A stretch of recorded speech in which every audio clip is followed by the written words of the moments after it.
Well, obviously we're thrilled with the victory tonight. Anytime that you can beat UCLA and SC back-to-back games, especially with the quality of team that SC has this season, you have to feel good about what you just accomplished, and we do.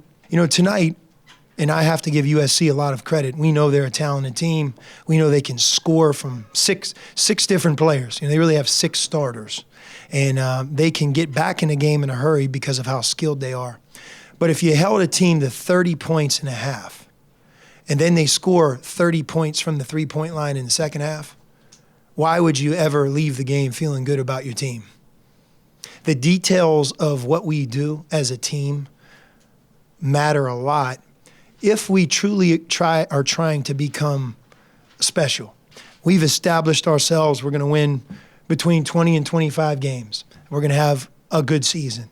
But if you want to compete for a championship, or you want to get into March and all of a sudden catch fire, and all of us look back and say, when we least expected Arizona to make a run, they did, then the details of what we're trying to do have to improve. And it's not one player, it's really our team. We have struggled with those details, and we're at a point now where we're going to keep working, teaching, but a few things are going to have to change for us to take that next step. Again, thrilled with the win, had a lot of good moments. Our first half was excellent basketball, but we're trying to put both halves together, and we have just not been that team this season. Coach, what were your thoughts on Aaron Gordon last night? I thought he got robbed. I can't believe he didn't win the dunk contest. Anytime you get into the fetal position at the rim, I don't know how that isn't a 50. I really would like someone else to do that in the world today, and then I would say, okay, give him a 49. But I saw it every day. We had a couple lob plays in that season that, if you want to bring them up, his head, the one at Colorado is one that I still remember. When the ball went through the net, it was like he jumped off a trampoline. But as great of a player and as talented as he is, he's an even better kid. And all of us, I think, at Arizona are just really lucky that he came here. Also, Gabe had 1,000 points. He wasn't on pace as a freshman.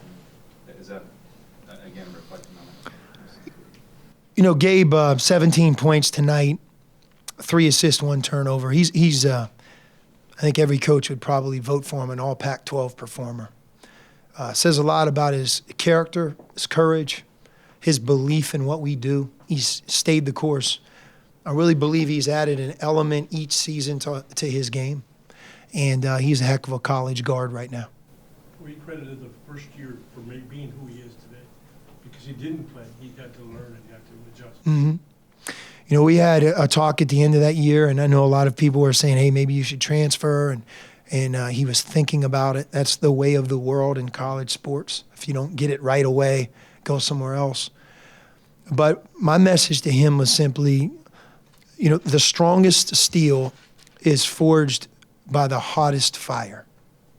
And in sports, that analogy is, if you push yourself on a daily basis and place yourself and recognize that you are in a highly competitive environment every day, and you don't back down, you don't cut corners, and you keep working, you'll end up being at a level or a place that if you give up on it and you lessen the highly competitive environment, you won't know it, but you never will have reached what you could have at Arizona. And I think that's come true for him. I think he's at a place in his career and as a player that he would not have reached if he would have left, because it would have been easier. He stayed with it. He's also going to graduate here in the next couple of months, and he's a great example for us as coaches here, and really, I think any coach, to be able to point to somebody who just stayed with it and improved. Because it's one thing to stay with it, but you have to get better as you do it, and he has. This was talking after the game the other day about how Miller had said at halftime what you want your legacy to be. How did that hit the both of you? Yeah, I mean, that's something. Coach was talking to us three. He wasn't talking to anybody else on the team, and that was sort of the thing that I brought up before. Is he always relays the message to the team that myself, Ryan, and Caleb have to be those guys. And when he said that, it was just like, you're right. My freshman year, I wasn't really playing that much, so we still won a Pac-12, or we didn't win. We came up short to UCLA. And sophomore and junior year, I was a part of the team, but I wasn't a huge part.